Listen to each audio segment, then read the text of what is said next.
Magandang gabi po. Alas 9:17. So, malamang ang ating pag-usapan po sa ngayon ay napakahalaga po para sa ating bayan. Today is Black Friday. Yung tatawagin ito ng mga grupo na nag-stage ng rally. Kailangan siguro ulitin naman natin ang rally. Nananawagan ako sa mga nananalig sa akin. Punta tayo sa Bonifacio Shrine. Doon tayo siguro sa Manila City, sa Bonifacio Shrine. Kasi araw ng pagkaanak kay Andres Bonifacio, mananawagan tayo na kahit kukunti lang tayo, pero mas gusto ko mas marami tayo. Manawagan tayo ng rally na naman. Tapos kakasuhan na talaga si Tamba. Klarong-klaro na eh. Si Tambaluslos, si Eric Yap, na AXIS na kasama lang ng mga tulpo. Kasi nga, si Erwin Tulfo dating AXIS congressman. Tapos, si Jocelyn Pua Tulfo na asawa ni Rafi ay sa kasalukuyan congressman ng AXIS. Tapos, ang siniwalat ni Marine Sergeant Orly Gutesa ay si Eric Yap mismo, kitang-kita niya na naghatid ng pera ng 46 na maleta na tig 48 million ang isang maleta ang laman. Klaro-klaro na personal knowledge. Pagkatapos kay ang sinabi na andun siya, empleyado siya ni Saldico at tumatanggap siya ng pera na hinahatid 3 hatiran kada linggo. 3 deliveries in every week. From 17 na malita hanggat sa 18. Pero one time, nag-deliver si Congressman Eric Yap ng taga Norte. Binggit ba siya? Hindi ko kabisado kung binggit siya. Ng 46, galing Region 1 yun. O 46 na maleta ng maleta ng pera na tig 1,000. So ngayon ang klarong-klaro na pagkatapos ng testimonya ni Marine Sergeant Orly Gutesa ay sobrang 100% po yung kanyang testimonya. Ito pala si Eric Guyap ay Lone Congressional District ng Benguet. So siya ang congressman. Pagkatapos inappoint siya ng caretaker congressman ng 2020 sa Benguet, siguro nang namatay yung dating congressman dyan na si Nestor Pongwan Sr. Tapos nahalal siya in 2022 at nahalal siya ulit 2025. Iniwanan niya yung AXIS at binigay niya sa mga tulpo.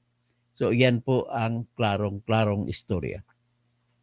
So ngayon po, ladies and gentlemen, isa lang po ang paraan para mawala yung malaking korupsyon sa flood control at iba pang klaseng korupsyon patungkol sa Kongreso.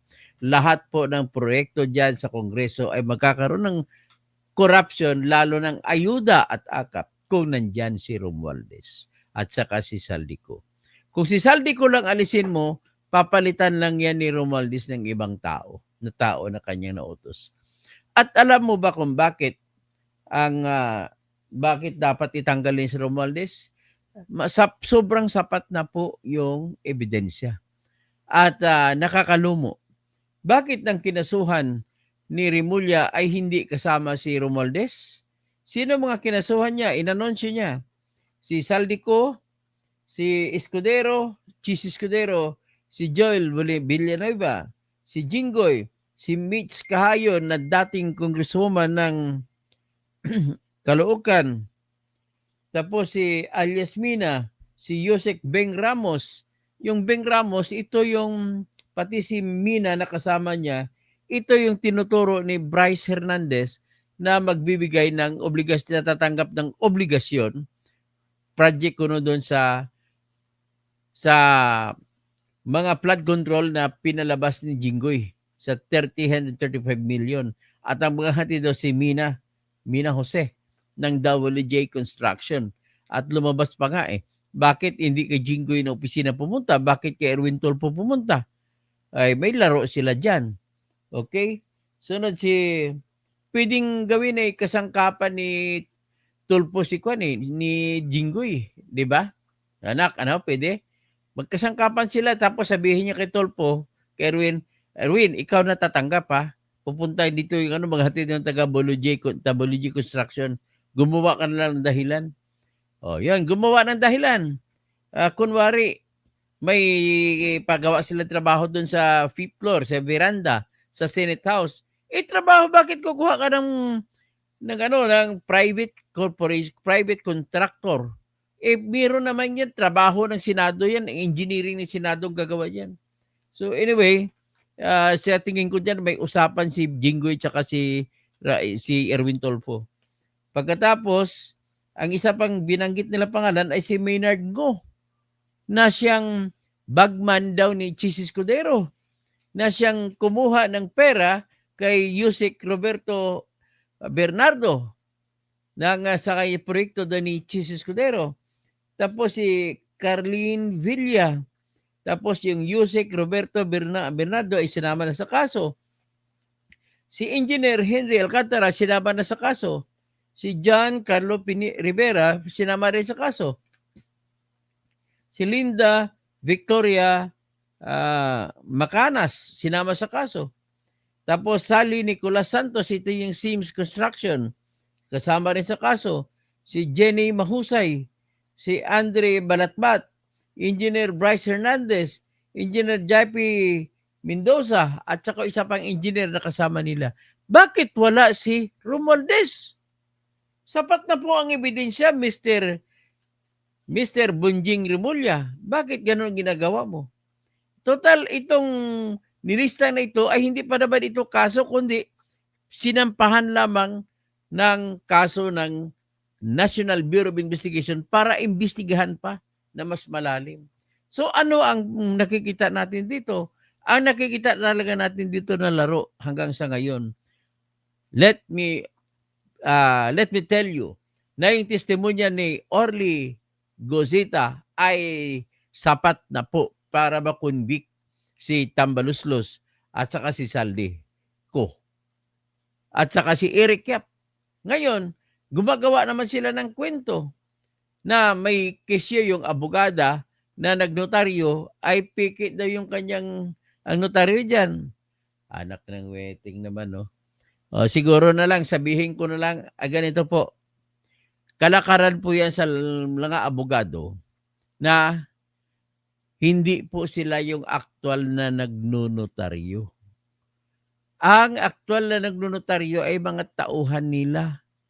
Kasi laging labas ang abogado, kaya may iistorbo siya pag tinawag siya na magnotaryo. So para hindi siya maistorbo, ang ginagawa ng ibang abogado na kikita pa kahit papano, kikita sa notaryo, ay sikreto yan, may kwarto sa loob. Kunwari, abogado ang pumipirma sa notaryo. Pero hindi po, staff niya lang.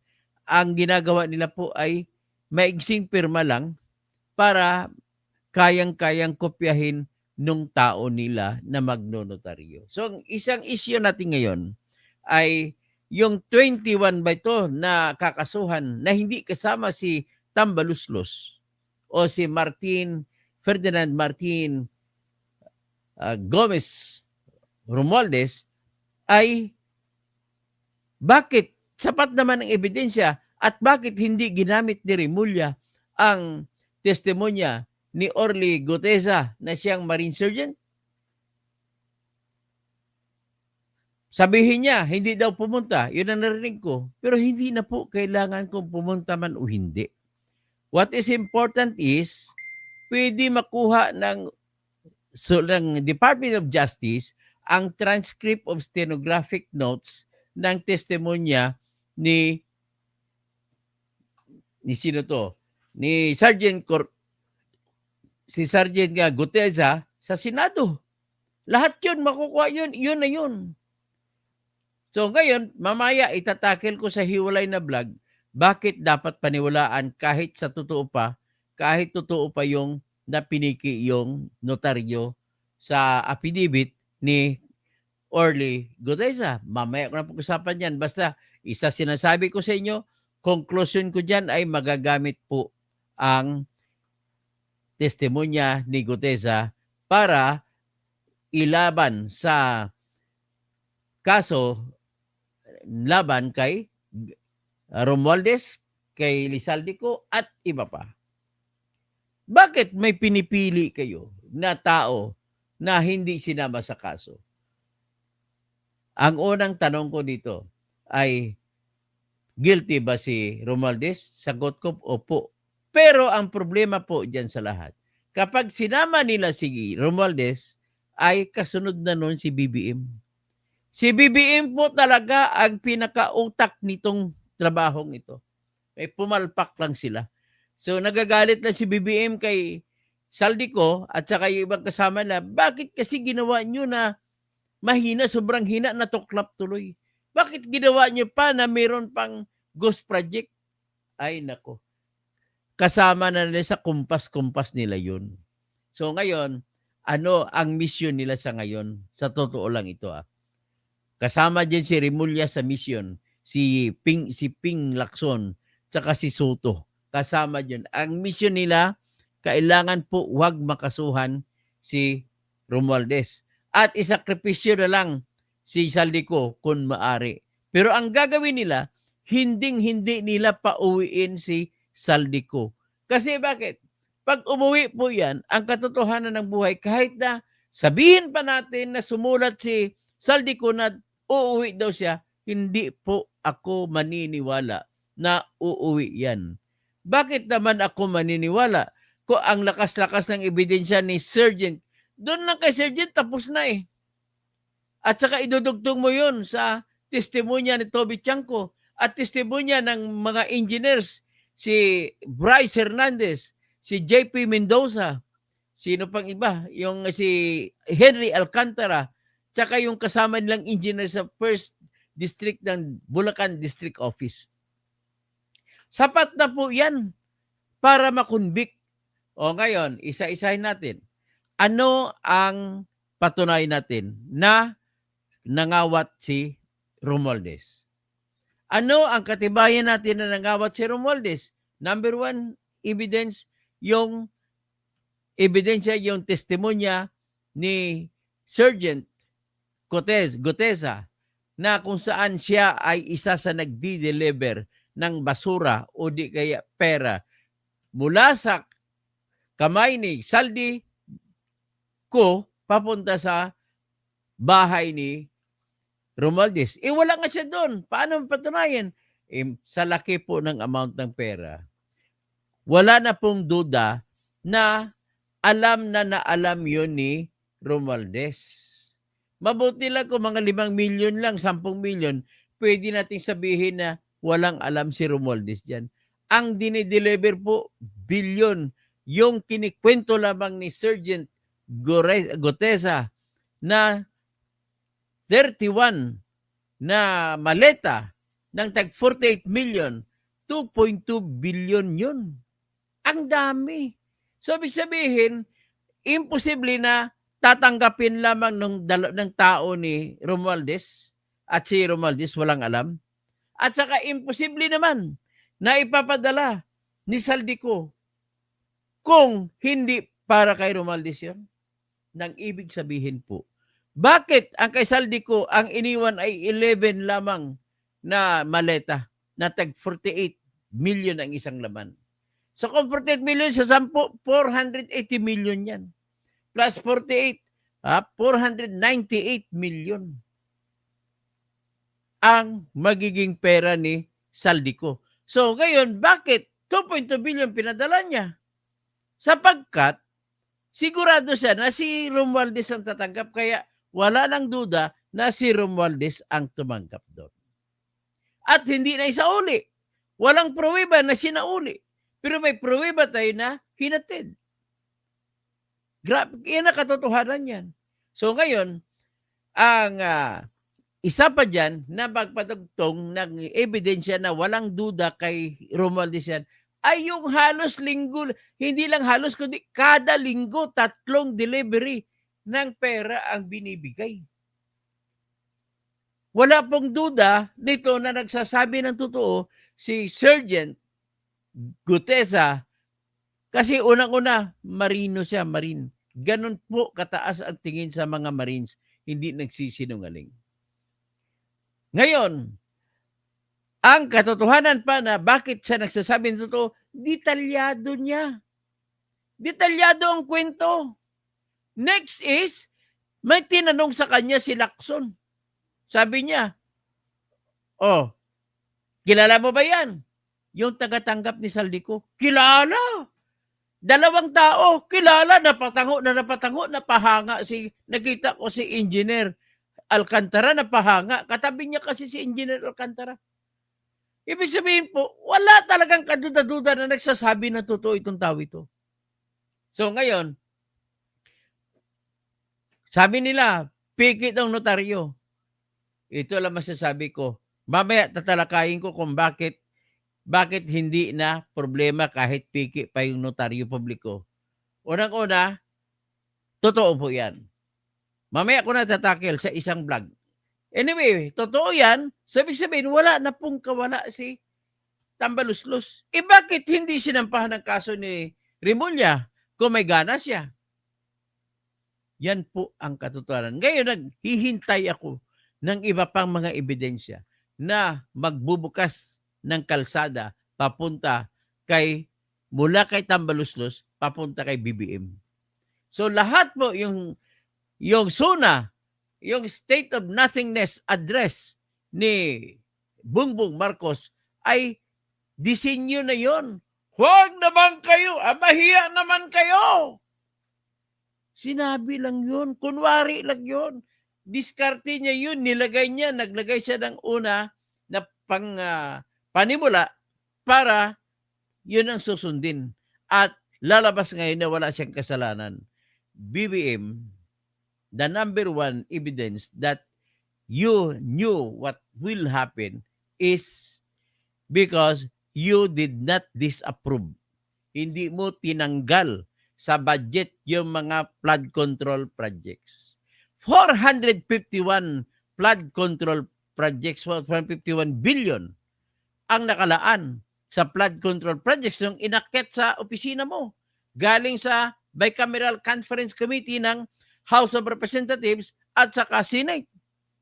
Tapos nag-anunsyo ka pa na problema ka pa, bakit ang dami-dami na nataasan pa, nasapawan pa yung educational sector budget na ayon sa ating Constitution ay dapat siyang pinakamataas sa ating budget. Ngayon, ang ginawa mo, binawasan mo lang konti yung budget ng DPWH at what made you more complicated, what made you more having evidence that you have that intention is this, ginawa mo para masunod yung Constitution na nag-utos dapat educational sector ang pinakamalaking budget. Ang ginawa niyo, kinuha ninyo sa Department of National Defense ang eskwelahan ng Philippine Military Academy at kinonsideran niyo na budget sa education. Kinuha ninyo sa DILG ang eskwelahan ng Philippine National Police Academy at kinonsideran niyo na Department of Education. Kinuha ninyo sa Philippine Merchant Marine Academy para sa mga sasali sa Coast Guard at saka sa Navy na mga kadete at para sabihin nyo, educational sector yun. Pati yung Development Academy of the Philippines na isang eskwelahan para sa mga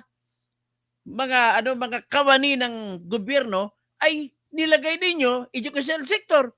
So, ibig sabihin, ano ba ang pakay mo? Bakit binaliktad mo ang lahat at ginawa mong educational sector para malamang maprotektahan at hindi mo tatanggalin ang mga flood control projects?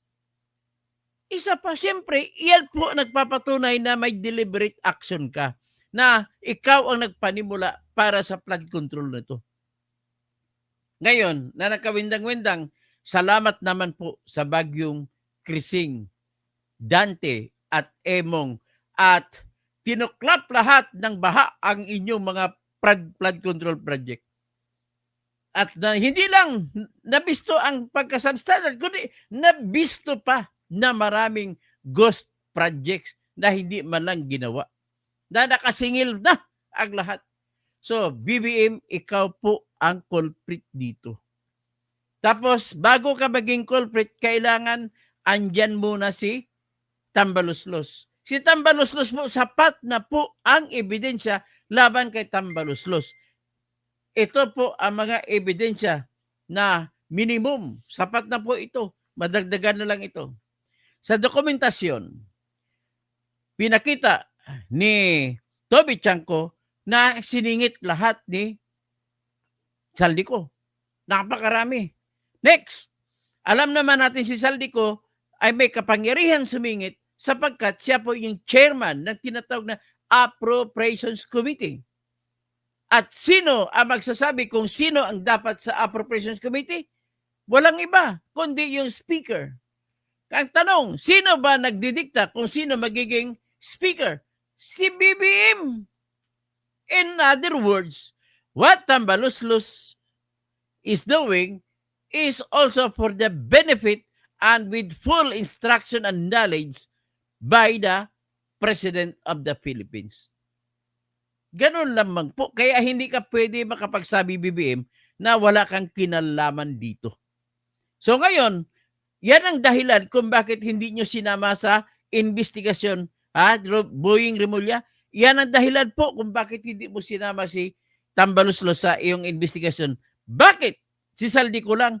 Kasi willing kayo na si Saldico ay bahala ka na, Saldico. O, yan. Ngayon, kung bahala na siya, anong gagawin? Huwag kang umuwi, Saldico, para hindi tayo mabibisto. Sakripisyo ka na lang dyan sa ibang bansa. Ngayon, andun ata siya sa Spain. Kaya sinasabi. Ngayon, kung andun siya sa Spain, nakita ko naman, andun sa Spain yung kaibigan ko, si Enzo Recto. Sana magkita sila ron. Nandun din siya, sino pang iba. Pero ang sabi, pupunta daw sila sa The Hague. Oh. Anyway, ang pinag-usapan natin dito, flood control. Ngayon, ang pangalawang ebidensya ko, pagkatapos mapatunayan na si Saldico ang nag-insert ng more than 31 billion na proyekto sa flood, ay yung mga testimonya ni Engineer Henry Alcantara na nagbabanggit kung sino-sino ang bibigyan at nagsasabi na naghahatid ng pera patungo kay Saldico. At dinugtungan pa ito ng testimonya ni Bryce Hernandez na nagsabi na nag-deliver din siya sa bahay sa may tinatag Horizon, dyan sa penthouse sa Shangri-La, sa condominium sa Shangri-La sa BGC, sa Bulacan Group of Companies, Group of Corporation, Group of Corrupt pala, sabi ni Lacson. So, yan ang dagdag ebidensya. Pero isa pang ebidensya na maraming binigay kay Saldico ay si Yusek or Engineer Roberto Bernardo na siya nagsalita na rin. So, ibig sabihin, ang tinuturo niya ay si Saldico hanggang kay Saldico. Nang ibig sabihin, konti na lang papunta ngayon kay Romualdez. At dugtungan ito ng testimonya ni Bryce Hernandez at testimonya ni J.P. Mendoza na engineer din sa Bulacan 1st District. At isa pa, testimonya din ng isa pa na engineer sa Bulacan 1st District Engineering Office. Ngayon, itong pinakamabigat na karugtong. Ang testimonya ni Marine Sergeant Orle Regalado Guteza.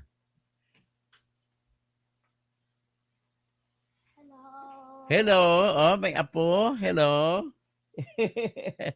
So, ngayon, ibig sabihin, buo na po. Buo ng ebidensya natin. Dadagdagan na lang. Kompleto na po ang ebidensya natin. Para kung si Tambaluslos lamang ang ating tirahin, si Saldico at saka si Congressman Eric Yap. Saka iba pa. Sa totoo lang, kulang ang ebidensya natin laban kay Chis Escudero. laban kay Joel Villanueva, laban kay Jinggoy Estrada, laban kay Nancy Binay, lagi laban kay sino pang iba. Ang problema kasi, wala pang testimonya na natanggap talaga ng mga senador na yun ang pera. Ang meron tayong ebidensya na natanggap ang pera, si Elizalde Co. At yung nag-deliver sa bahay ni Romualdez, 3 bahay. Unang bahay doon sa loob ng Forbes Park, 42 McKinley Street. Kaya kayo baka magrarally, kung maaari, puntahan ninyo ang bahay na yun at sige rin, tao na, bahay natin yun. Binili ni Martin Romualdez sa pera na sa baha. Pangalawang bahay niya doon sa Nara Street. Yun ang bahay dati ni Michael Yang na bata ni Duterte na involved daw sa drugs. So, kukunin natin yun. Bahay, pera natin yun ang pinambili doon sa Nara Street, sa Forbes Park. Bahay natin yun. Pangalawa, may bahay pa rin tayo na isa, binili rin ni Tambaluslos andun sa Agueda Street, katabi ng opisina ni Bongbong Marcos sa loob ng Malacanang. Atin din yan. Binili ng pera natin galing sa ating kaban ng bayan. Kaya, kung ako lang may karapatan, kung ako masusunod, kung magrarally tayo, ay punta tayo sa bahay na yan at kukunin natin, kandaduhan natin, at i-declare, this is now being confiscated by the Filipino people. Ganon ang gagawin natin. Mula sa bahay niya sa 42 McKinley Street, at saka yung bahay niya dito sa Nara Street, at ang bahay dito sa Agueda Street, sa loob ng Malacanang, kaharap ng Gate 4 sa Malacanang. Yan po ang katotohanan ng buhay.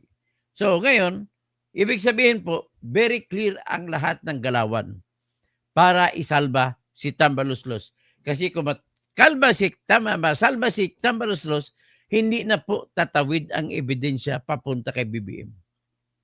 Ganun po yun. Very clear, very clear. Kahit hindi na natin pag-usapan yung iba. Ito na lang tapos ng laban. Di ba? Oh. Klaro-klaro naman, pinaprotektahan ninyo si Tambaluslos. Oh, next. Ito, napatunayan na talaga si Saldico ang andyan. Lahat gumagalaw. Tatanungin natin mga taga Zamboanga, taga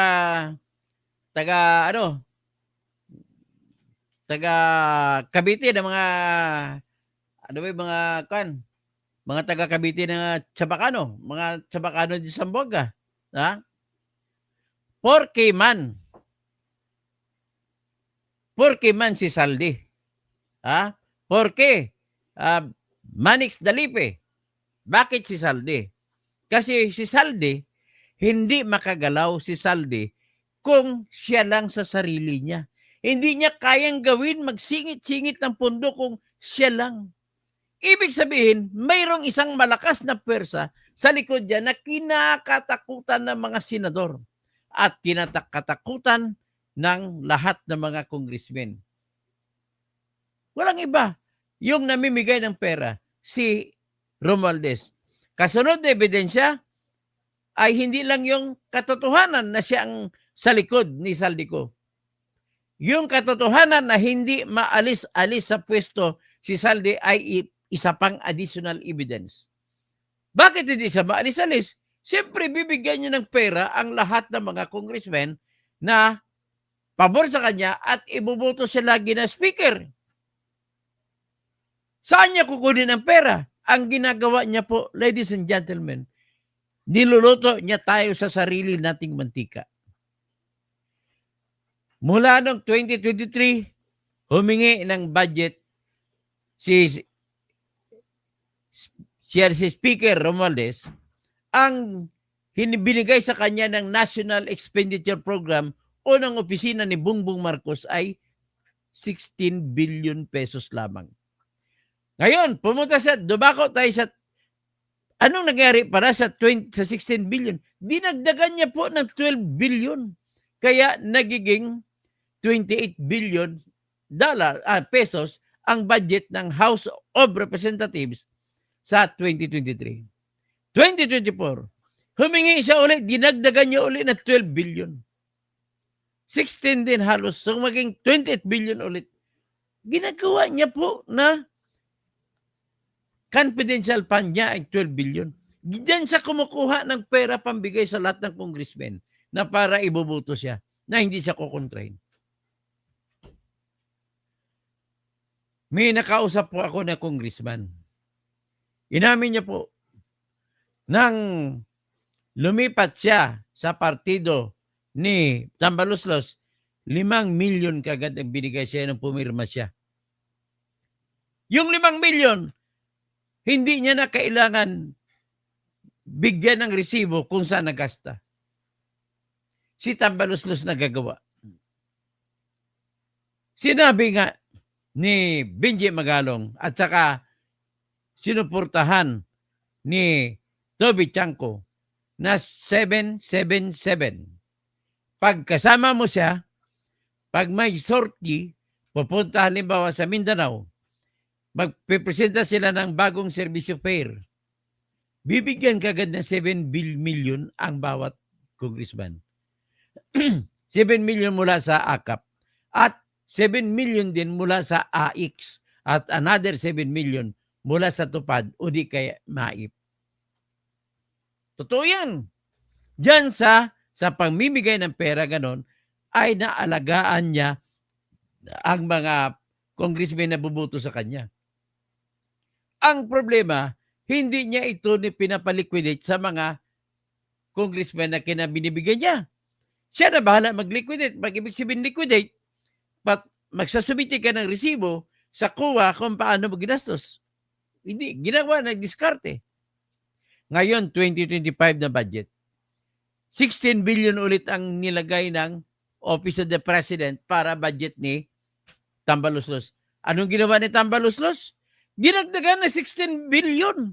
Naging 33 billion ang budget ng House of Representatives. At doon niya kinuha ang pabili ng boto niya mula sa mga congressmen na buboto sa kanya para manatili isang speaker. Ano pang ginawa niya? Ito pa, maniwala kayo sa hindi.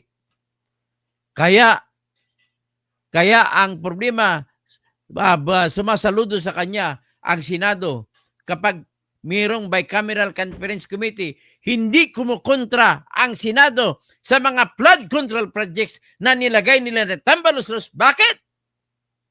Ang hindi nyo po alam, kada buwan may tinatanggap na 20 million mula kay Tambaluslos ang bawat senador. Ang hindi lang nakatanggap niyan yung mga bagong senador lang. At saka yung iba na ayaw tumanggap. Sa tingin ko, hindi tumanggap si Risa Ontiveros. Ang mga bagong senador, wala yan, hindi nila alam yun. Kaya yung mga bago, si Bam Aquino, si Kiko Pangilinan, si Marcoleta, sino pang bago? Sila po ay wala silang natanggap na pera kay Tambaluslos. Yung mga dating senador lang, kasama niya dyan si Chis Escudero, kasama si Grace Po, kasama si Lito Lapid, kasama si Bong Revilla, kasama si Jingo Estrada, si JB Ercito. Lahat sila.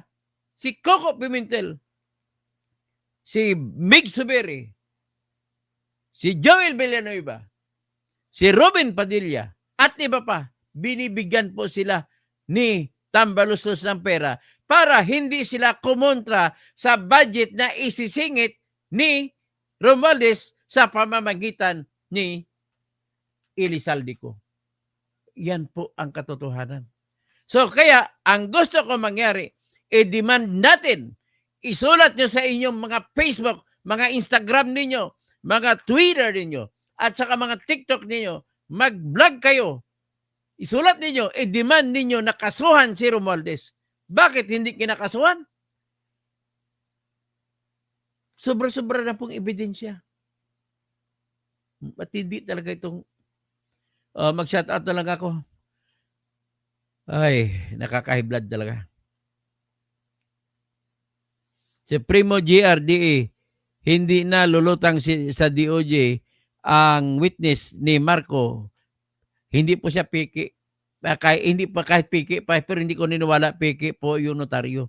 Pero mamaya pagbalik ko, siwalat ko kung bakit walang epekto yung kahit fake man yung notaryo publiko. Next is Eddie Agbayane, Rimulya, Iskol Bukol, Ping, RIP for Tambaluslos. Diyos A, obvious. Obvious ma. Ferdinand Mendoza, Boss Toto, ask ko lang, bakit si Bong Revilla hindi sinampahan ng kaso? Oo nga no, wala si Bong Revilla. Hindi, kasama si Bong Revilla. Kasama siya si kinakasuhan. Tapos, si Regent Ford, magandang gabi po. Jing Mabel, plunder dapat kaso nila. Di, mas maganda pa, malversation na lang para wala ng komplikasyon sa pagpresenta ng ebidensya. Kasi pag plunder, marami pang mga itatanong. Diyos A, gulo ng bansa, masyadong binababoy ang batas. Dato is K.S. Gamblang. Salam, Sir Atty. Toto. Salam, Mambo, Dato. Joboy, Francisco, nawawala na daw si Gutesa. Ay, kababayan mo yung Joboy si Gutesa. Siya ay taga Sareya, Quezon Province. Dato is K.S. Gamblang. Watching from Maguindanao, Bangsamoro Autonomous Region in Muslim Mindanao. Artemio Cruz, yung tanim witness ni Marcolita, hindi po yung tanim witness ha. Consistent po siya. I beg your pardon, Artemio Cruz. Mali po kayo. Hindi kayo, nakita niyo naman kung paano magtistigo. Hindi kaya ginawa nila yon to exonerate Romualdez? Hindi po. Talagang maasahan niya yung testigo na yon. Kaya dapat bumalik siya sa sunod na patawag. Amelia Salinas, gandang gabi po sir. Good news, good future. I'm Rodney from Baseco. Ay, sa mga taga Baseco, ay makinig na po kayo sa akin at darating ang araw na tatayo tayo lahat. Babawiin natin ang pamahalaan mula sa kamay ng mga kurap. Kailangan mamamayani na ang taong bayan na maralita para naman maiangat natin ang ating bansa. Diyos A, na miscalculate nila ang effect ng drama nila, bagsak na talaga, tapos na si BBM dahil siya ang boss ni Martin. Actually, hindi nila in-expect na may lumabas na testigo na pinresenta ni Marcolita galing sa paghingi ng tulong ni Mike Defensor. Si Joey Francisco, nalata naman team ni Soto na pagtakpan si Tamba sa lahat ng halata po. Kababayan mo pala, Joboy, ulitin ko lang kababayan mo pala si Orly Gutesa, White Ouroboros, Tambasora, George Jose Lau, mayong gabi, Joe. So, Thomas Isplana, gandang gabi, Attorney Katoto. Ito lang ang gobyerno na napakakurakot sa kasaysayan ng Pilipinas. Sa totoo lang, linampasan pata ni Bongbong yung tatay niya. Samuel Bombio, nag-deliver sila sa Aguado. Saan ba yung Aguado? Sa loob po ng Malacanang, Samuel. At saka, discoveryhan natin, alamin natin, mukhang may tunnel daw sa ilalim na yan, papunta sa Malacanang para pagdala ng pera ay hindi nakikita. Amelia Salinas, pwede po as opinion. So, Gali Ramirez, kailangan magkaisa na tayo. Marilyn Babis, kaya binuo ang ICI para hindi sa publiko. Bakit nga ba ang ICI hindi live ang kanilang proseso? John Valenzuela, lumabas din sa hearing na may 15 ang executive. Tapos, Roddy Rabi Pastor, good afternoon, Dr. Toto Housing. Okay. Tapos si Marichelle Manatad Roldan, grabe sila, Dr. Toto Housing, nililihis nila ang investigasyon. Wala nang ginawa ang administrasyon na yan. Puro nakaw lang, praying for Senator Marcolita sa pagkikipaglaban sa kasamaan at sindikato sa bansa natin. Ngayon, baha na naman, wala naman man lang silang action na nagtulong. Ingat kayo, Dr. Toto Kausing. Alam ko baha na dyan sa Masbate, baha na dyan sa Visayas. Sa ngayon, dahil ang ulan doon pa pupunta ang mga bagyo.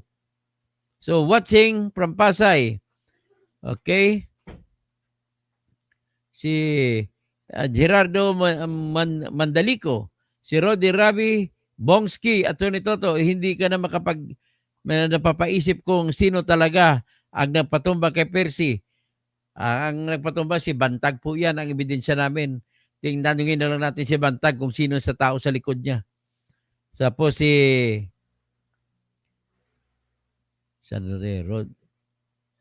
Madel Abdullahi, AC Philippines. Violet Brown, sana po matatalo ninyo sa kaso si Erich. Ipapilitin natin naman natatalo natin siya. Greenheart, hintayin na nila na maubos ang pasensya ng taong bayan. Rachel Gambuway, tatanggalin na bukas si Mayor Magalong. Ganun ba? Tatanggalin ba? Isuportahan natin si Mayor Magalong. Bergie Piquero, nakastress ang Addictos Administration. Madel sa Abdullahi, Seth Meron Nalito, sila about sa Bayaw at Agawer. Next, bayad ba na sa ICC? No saldi ko. Okay. So, Amil Mutitalib, Assalamualaikum, alaikum assalam. Wala nang gagawin ng taong bayan kasi ang mga kawatan na tulisan na sa loob ng gobyerno. Bien Paringit, mahirap makunbik at makulong ang mga taong mayaman at maimpluwensya sa Pilipinas lalo kung kaalyado. Rolims, nasaan ang mga matatapang na NPA? Kuyugin nyo ang mga mga putang inang to kagaya ng nangyari sa Nepal. Rodi Rabi, Roland Cotamora, Erwin Tolpo, kung matapang ka, sabihin mo kay Romualdez na ibalik niya ang bilyon pera, sabi ng taong bayan. Rodi Rabi, Yui Bark 8, misyon ni Boying Nimulya to save Tambaloslos. Ang premyo naging ombudsman, kaya ganun ang gagawin nila. Daming pera sa bahay ni Martin. Malita-maleta. Okay, Rodi Rabi, si Marcel Manato Druldan, okay. Dito tayo sa baba. Si Ofrida Gustavs Duter. Sabi ni Kiko Barsaga, daw ay unreachable na ngayon si Marine Sergeant Orly Goreza. Tapos, Renelito Villajuan, good evening, Engineer Toto, watching from Cabanatuan City. Rachel Gambuway. Tapos, tatanggalin daw nila si Magalong. Depensa natin si Magalong. Jose, bilyon-bilyon ang nakawan. Ngayon, magkakaisa na tayo. Ferdinand Mendoza, Katoto, bakit did pa ng background investigation, sabi ni Ping Lacson, police investigator. Nakot po, naman ito si Lacson talaga, kakaasar. Frida Gustavs Duter, parang pina-resign daw si Magalong sa ICI. Si Bog Saddam, nakaw, tapos hugas kamay na lang ang ginagawa nila, sir. Maayong gabi, sir, at congratulations ulit. Greenheart, mabuti na pa dito sa ibang bansa, pantay ang lahat. So, Perni Pinto, Alan D, Dr. Toto, ngayon, Made Abdullabi, kasabwat yan si BBM. Si BBM, si Bam Aquino sa factory ng Shabu. Kaya yung pinalabas nila si Dilema Trillanes. Okay, ito lang masabi natin. Suportahan natin po si Magalong na ang gagawin natin ay mahihiya sila na tatanggalin kasi magagalit lalo ang taong bayan. Okay, sa mga kaibigan ni Trillanes, pasensya po. Ang nakita ko po kay Trillanes, hindi po maganda. Akalain mo naman ang lahat ng testigo. Sabihin niya na kay Duterte daw ito. Ibig sabihin kay Duterte ba si Bryce? Kay Duterte ba si Alcantara? Kay Duterte ba si Roberto Bernardo? Kay Duterte ba si Sergeant Orly Goreza? Kay Duterte ba si Toby Chanco? Yan ang mga testigo natin. Marami pang iba. Ang labo mo naman talaga, Trillanes, kung anong magawa-gawa ng kwento mo. Gumagawa ka ng lahat ng kwento na hindi mapagkatiwalaan. Alam mo, Trillanes, sinuportahan nga kita nung nakarang eleksyon mo sa Caloocan City. Ngayon, naasar naman ako ngayon sapagkat po ay ang tingin ko talaga diyan, binigyan ka talaga ni Lisa Aranita Marcos ng pera. Kaya ganon. Have you ever heard Trillanes hitting Marcos on the flood? Bakit tahimik ka sa baha? Ha? Trillanes? O tapos hindi mo tinitira si Tambaloslos. Hindi mo tinitira si Lisa Marcos. Kaya kayo, mga grupo, tanging Duterte lang ang kalaban na gusto nyo. O ano ngayon ang katwiran ninyo? Si Duterte lang tinitira nyo. Oh, grabe kayo. Kaya sumasama yung bayan natin eh. Noon, idolo talaga kita, Trillanes. Noong pag-aklas mo doon sa Oakwood Mutiny. Ngayon, wala ka na. Ay, nako. So, Simple Tao 77, sabi ni Pinky Pisot sa interview ay meron daw parliamentary courtesy. Bakit di? O nga, bakit inimbitahin mo lang naman eh? Bakit di mo imbitahin? So, Gaudioso Flores, Tontun, nagpahiwatig na si Auntie Claire kanina, Magalong out. Teresa Berinya, si Mayor Magaling. So, Madil Abdullah, kilos na mga Pilipino, ginago na kayo dyan. Tundan, papasok na yung DLG and DOJ. Okay, Abdullahi, si ano na, bayad na ba kayo? Bayad? O, Jerry Piquero. Tapos si Violet Brown. Yan. Magandang gabi. Balik na lang tayo. Magbablog ako. Isusuportahan natin si Mayor Magalong.